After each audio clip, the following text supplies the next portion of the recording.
ketokannya itu nggak berubah, dia masih bisa kebaca sama sistem kita.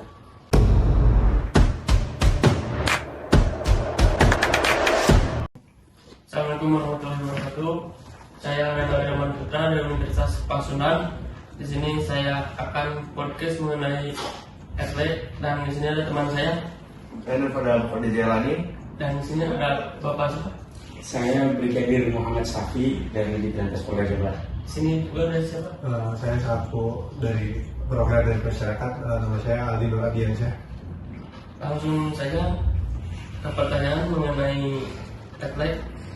Apa saja jenis pelanggaran yang terdeteksi etle dan berapa besaran dendanya? Oke, kalau untuk berapa jenis pelanggaran yang dideteksi oleh etle itu ada beberapa, di antaranya ada tidak menggunakan sabuk keselamatan untuk roda empatnya itu ya, yang memakai sabuk keselamatan, berkendara sambil melakukan kegiatan lain seperti menelpon atau minum atau apa, itu juga bisa kena. Terus ketiganya itu tidak menerobos lampu merah, itu kena. Terus kalau untuk roda duanya tidak menggunakan sabuk helm SNI, berboncengan lebih dari satu, memasuki jalur cepat. Gitu. Kalau yang tidak efektif saat ini baru sekitar 7 pelanggaran itu. Ya. Kalau untuk dendanya itu tetap sama seperti yang ada di Undang-Undang Nomor 22 Tahun 2009 ya, tentang lalu lintas angkutan jalan. Nanti mungkin bisa dibuka sendiri nanti berapa-berapanya gitu. Ya. Itu kan, tapi kalau dalam undang-undang itu baru sebatas ancaman dendanya. Tapi kalau untuk putusannya tetap nanti pengadilan yang memutuskan. Iya. Selanjutnya, bagaimana pemilik kendaraan mengetahui ia telah melanggar?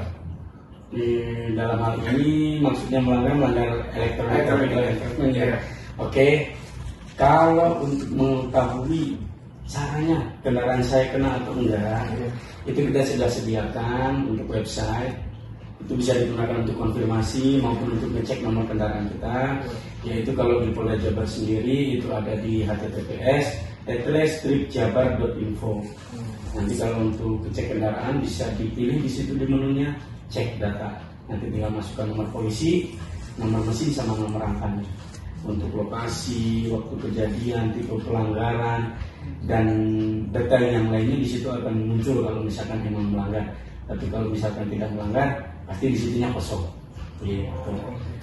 Baik yang sudah dibayar dendanya maupun yang baru melakukan pelanggaran di situ terrekam semua.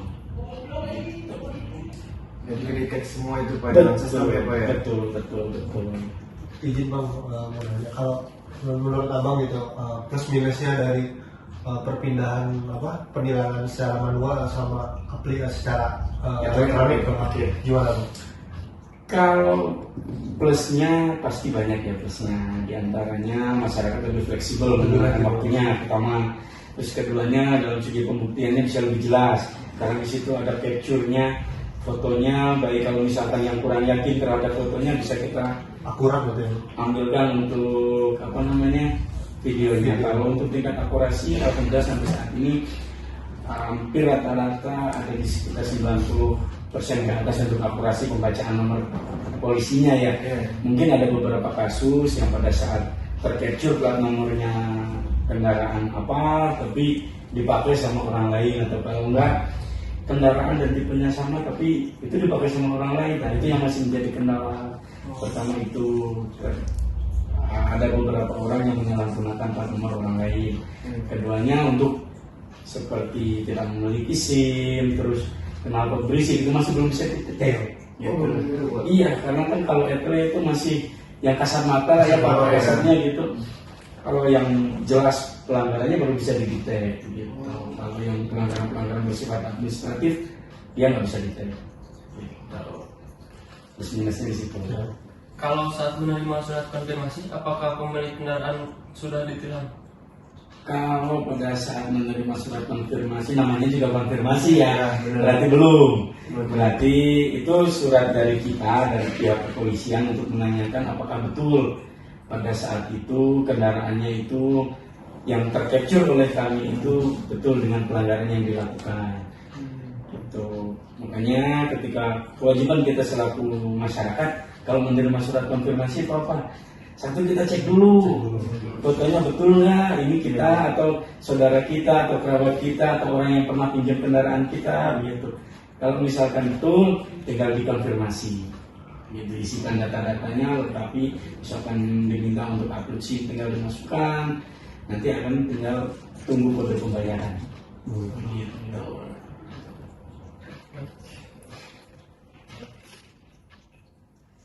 Berapa lama tempat waktu pemilik kendaraan untuk dikonfirmasikan? Jangka waktu untuk melakukan konfirmasi. Konfirmasinya itu Pak. Oke. Kalau dari SOP-nya, standar operasional prosedurnya itu dari pertama melakukan pelanggaran itu maksimal ada 8 hari. Kenapa 8 hari? Itu 3 hari kita berikan waktu itu untuk kita kirimkan. Dari kita estimasinya 2 hari itu untuk sampai ke pelanggar. Tapi kan yang namanya kita juga pakai jasa pihak ketiga gitu ya. Kadang itu kalau misalkan trafiknya lagi tinggi, kadang juga bisa terlambat. Kalau misalkan untuk skala prosedurnya itu 8 hari. Tapi kalau di sini kapanpun masyarakat datang untuk melakukan konfirmasi masih kita balik. Untuk nominal dendanya bisa sama Pak? Kayak manual itu? Sama saja. Sama saja. Iya, sama saja seperti yang tercantum di undang-undang itu. Dan nanti untuk putusan fixnya itu ada di Pak Hakim yang memutuskan. Kalau pemilik kendaraan bukan pengemudi kendaraan saat pelanggaran terjadi, apa yang harus dilakukan? Kalau pemilik kendaraan bukan pengemudi yang melakukan pelanggarnya, gitu ya. Tapi dengan dalam kasus ini berarti kendaraannya betul. Betul. Misalkan Mas Fadil pemilik kendaraannya dipinjam sama temennya begitu ya. Nah kalau misalnya seperti itu selagi bisa dikonfirmasi sama yang pelaku pengendaranya itu lebih bagus. Karena sebagai pemilik kan pasti tahu ya pada jam segitu dipakai sama siapa kan pasti tahu gitu. Berarti udah besar cinta aja. Lihat fotonya nanti, oh ini masih A gitu. Iya. Kalau bisa ditagihkan sama yang bersangkutan ya tagihkan saja gitu. Kalau enggak selaku pemilik. Karena domainnya kalau untuk itu masih di pemilik kendaraan ya, jadi nanti ketika kendaraan tersebut tidak dibayar-bayar ya otomatis kita akan lakukan penindakan hukumnya di situ dengan memblokir sementara sampai dendanya dibayarkan. Gitu.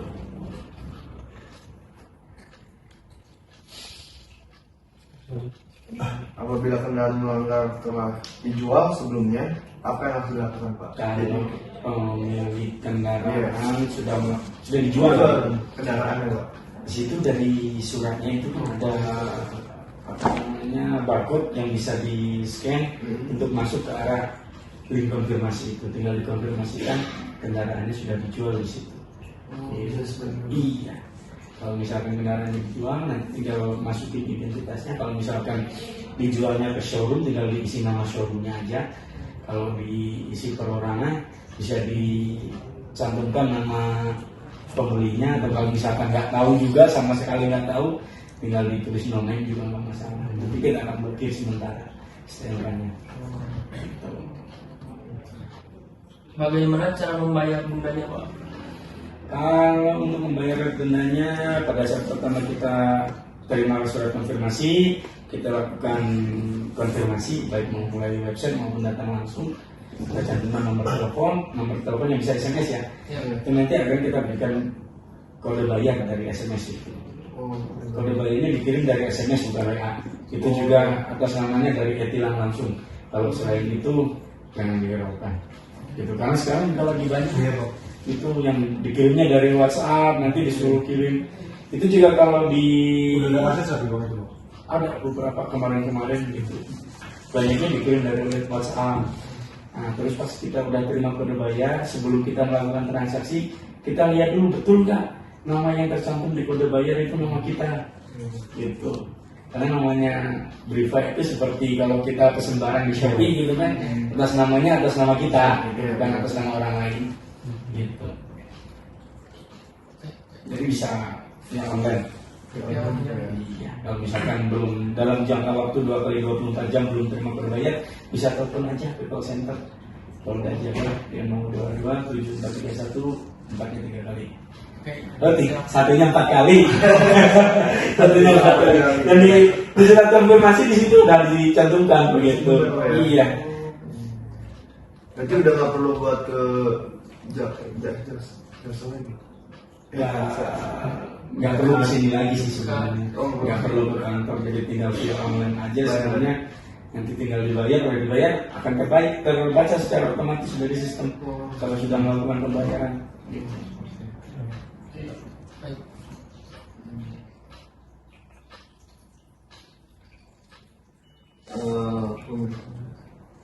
Apakah pemilik kendaraan boleh memilih opsi sidang? Boleh, misalkan mau sidang tinggal ke sini, nanti kita berikan surat etilangnya, atau kalau enggak datang langsung aja di kejaksaan atau di pengadilan bawa motif SMS-nya itu. Itu sebagai dasarnya, karena di situ kan ada nomor belangkonya, terus ada pembayarannya, nanti bisa langsung dibayar dari kejaksaan. Kalau ini Pak, kapan tenggat pembayaran dan apa yang terjadi jika pemilik kendaraan tidak membayar denda? Kalau tenggat waktu terakhir melakukan pembayaran, kalau dari briefing yang kita kirim dari etilang itu maksimal 5 hari sebelum tanggal sidang. Kalau misalkan tidak dibayar sampai saat tanggal sidang, itu kita akan masuk ke daftar ajukan blokir untuk diblokir sementara. Jadi nanti pada saat mau bayar pajak terkendala, nanti harus menyelesaikan dulu denda tilangnya. Jadi kalau sudah diselesaikan, kita tinggal berikan nota dinas untuk pembukaan blokir, bisa dibayar lagi. Itu menyelesaikannya ke sini nggak langsung di kantor pajak? Iya, kalau misalkan nggak sesegera mungkin itu, nanti takutnya Mas yang melanggar, si pelanggar itu malah ribet lagi. Harus datang dulu ke kejaksaan, bawa bukti bayar, nanti setelah dapat bukti bayar dari kejaksaan, datang dulu ke sini untuk minta nota dinas pembukaan blokir, kan gitu. Nanti akan memakan waktu yang lebih panjang. Jadi saran saya, kalau misalkan dapat surat konfirmasi atau surat cinta dari kami, itu langsung dilihat aja buktinya. Kalau buktinya sesuai, fotonya sesuai dengan kendaraan kita, langsung dikonfirmasi saja. Nanti tinggal dibayar aja dari bank terdekat, Bank BRI. Yang bisa cuma Bank BRI dong, atau dari bank lain juga bisa. Cuman kalau si kode nominalnya itu via Bank BRI, selain bank resepsi, begitu.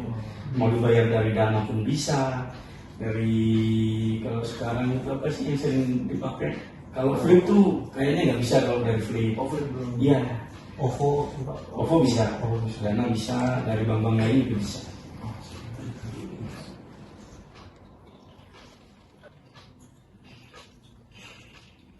kemana pemilik kendaraan bisa berkonsultasi terkait surat konfirmasi apabila tidak merasa melakukan pelanggaran?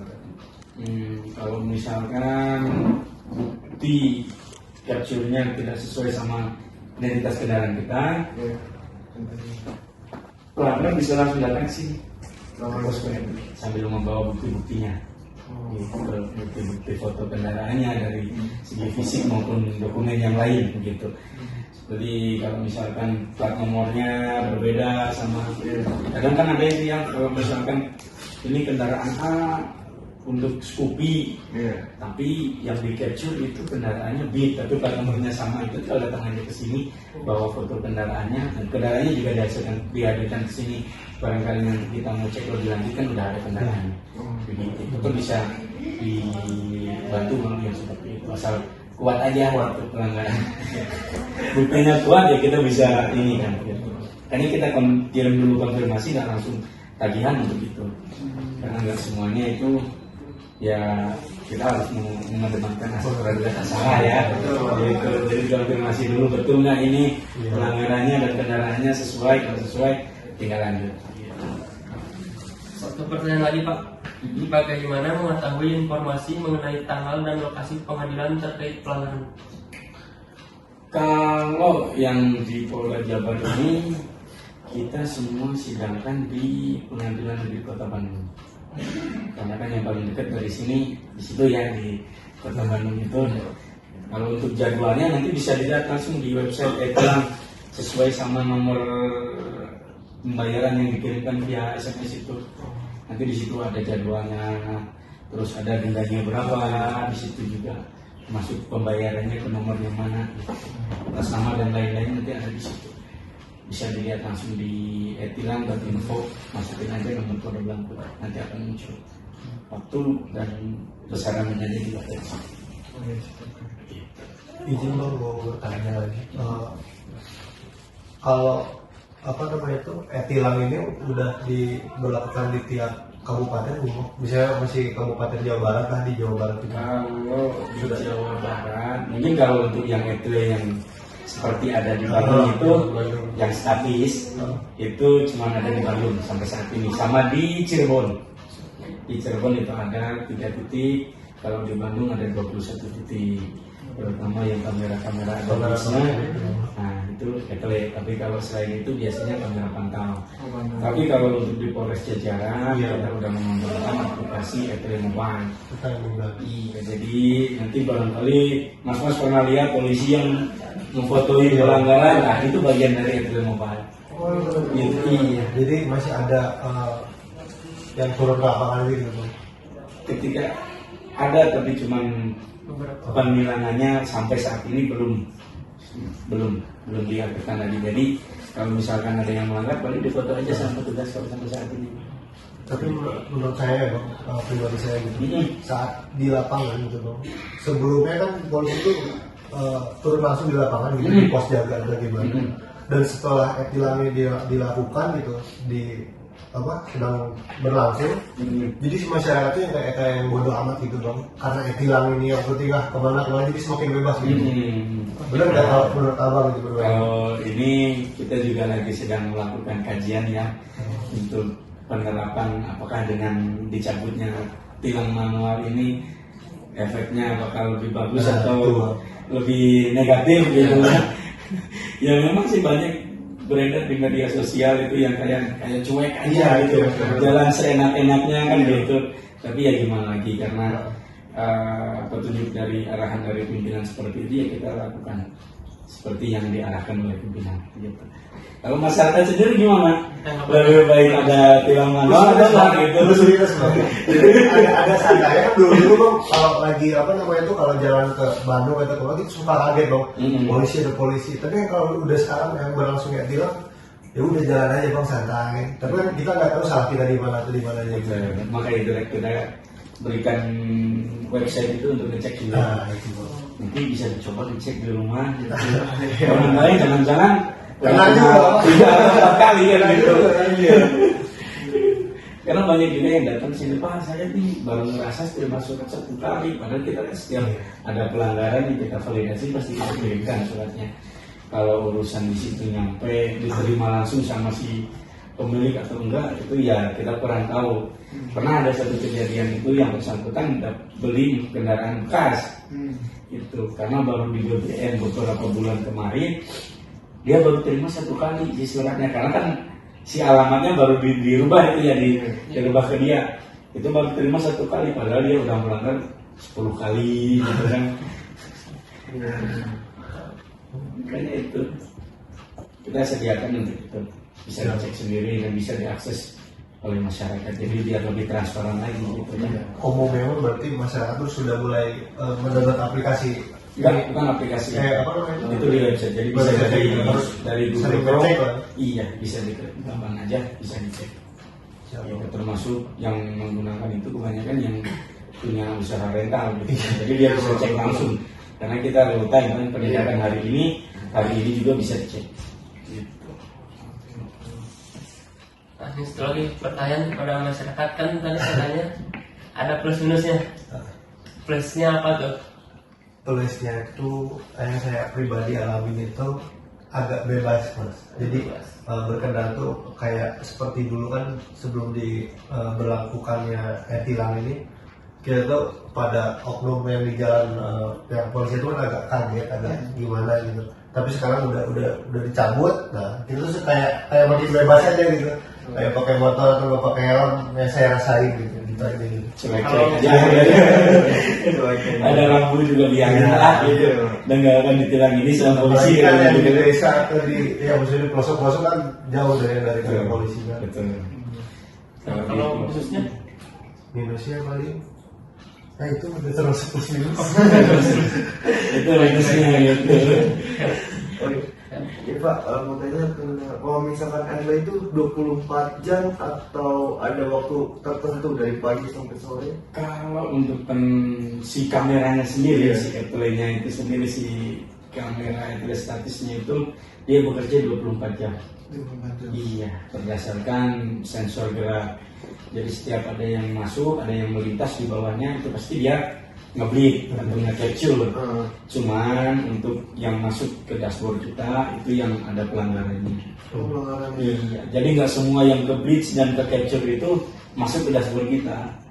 Karena di situ kan udah ada AI-nya yang mengenali, oh ini nggak pakai helm, ini nggak pakai sabuk. Nah, yang ada pelanggarannya baru terkirim ke dashboard kami dan bisa kita tindak. Kalau yang nggak ada pelanggarannya ya nggak tersimpan, cuma tersimpan di server di lokasi aja, nggak dikirim ke sini, nggak bisa kita tindak juga. Termasuk yang di lampu merah itu kan kadang orang tuh suka bilang, Pak perasaan saya masih kuning katanya gitu. Padahal kamera kami juga di sensornya itu ketika udah merah baru dia aktif capture. Ketika hijau enggak, kecuali sedang ada diskresi kayak yang harusnya ini udah merah tapi masih dihijaukan karena ada pejabat yang mau lewat atau apa, itu bisa kita paling di situ kadang ada kesalahan capture itu tuh kedeteknya dari plat nomor. dari plat nomor. Nah, kalau yang nggak pakai plat nomor gimana tuh Pak? Nah itu yang disampaikan karena minusnya etle ya itu. Kalau misalkan nggak ada plat nomornya atau plat nomornya ditekuk-tekuk itu yang akan terkecuali. Kalau cukup nggak bakal bisa itu Pak, kalau cukup ya Pak. Karena kan dari angle-nya kan nggak Oh, gitu. iya. Gitu. Jadi membacanya juga Untuk ini Pak, apa namanya itu pergantian plat nomor, apakah lebih efektif gitu yang kan sekarang platnya jadi putih hitam ya? Gimana? Pak? kalau tujuannya mah untuk membantu si etle juga gitu. Cuman ya lebih efektif bisa dibilang efektif juga karena yang tadinya hitam, kalau hitam kan kadang suka kabur juga, tapi kalau meskipun kabur ketika dia si ketokannya itu nggak berubah, dia masih bisa kebaca sama sistem kita. Meskipun chatnya udah pudar, masih bisa kebaca. Kecuali yang ditekuk kata saya tadi karena ada beberapa angle-nya yang kepotong, jadi nggak bisa terbaca sempurna. Bisa dengan Masyarakat Udah kali. Samping itu Polda Jabar juga sedang mengembangkan etle portable. Etle portable itu seperti kamera etle statis, cuman dia bisa dipindah-pindahkan. Gunanya gimana? Fungsinya sama seperti etle statis, kemampuannya sama, sensor yang digunakan pun sama, cuman kelebihannya dia bisa berpindah aja, fleksibel untuk lokasinya. Kalau seperti etle di Cibiru, ya sebelum kita pindahkan ya di situ terus gitu. Dan itu kadang sekarang ya banyak juga yang ketika mau lewat etle dia masuk jalur lambat dulu, setelah kamera itu dia masuk lagi gitu. Makanya kita kembangkan etle portable untuk menutup lubang-lubang yang seperti itu. Kayak di tol juga kan sekarang belum ada gitu kan. Nah yang di etle portable itu sudah ada sensor untuk membaca kecepatan juga. Jadi yang di atas kalau di tol kan biasanya kecepatan maksimum 80 sampai 100 km per jam, itu nanti bisa di-capture sama. Berarti tindak pelanggaran di jalan tol itu lebih banyak sebenarnya. Kalau Bisa. dari segi kecepatan gitu. Kalau kecepatan ya seperti Mas sendiri kan bisa lihat. Iya. Mas biasanya kalau jalan di tol segimana gitu. Saya nggak bisa bilang lebih banyak atau enggak karena kita juga belum ngumpulin datanya gitu kan. Cuman ya kita berdasarkan empiris masing-masing aja. Biasanya berapa kalau jalan itu kan gitu. Makanya itu kita untuk etle portable untuk itu yang tadinya di sini nggak ada, kita pasang di situ. Kalau sekiranya banyak pelanggaran di daerah A, kita bisa pindahkan di situ. Gitu. Oh yang di mobil itu Pak ya? Ya, kita bukan di mobil, kita lancar seperti trailer khusus, di situ ada tiangnya, ada servernya juga di situ, bisa beroperasi pakai genset maupun dari listrik langsung. Gitu. Pastinya.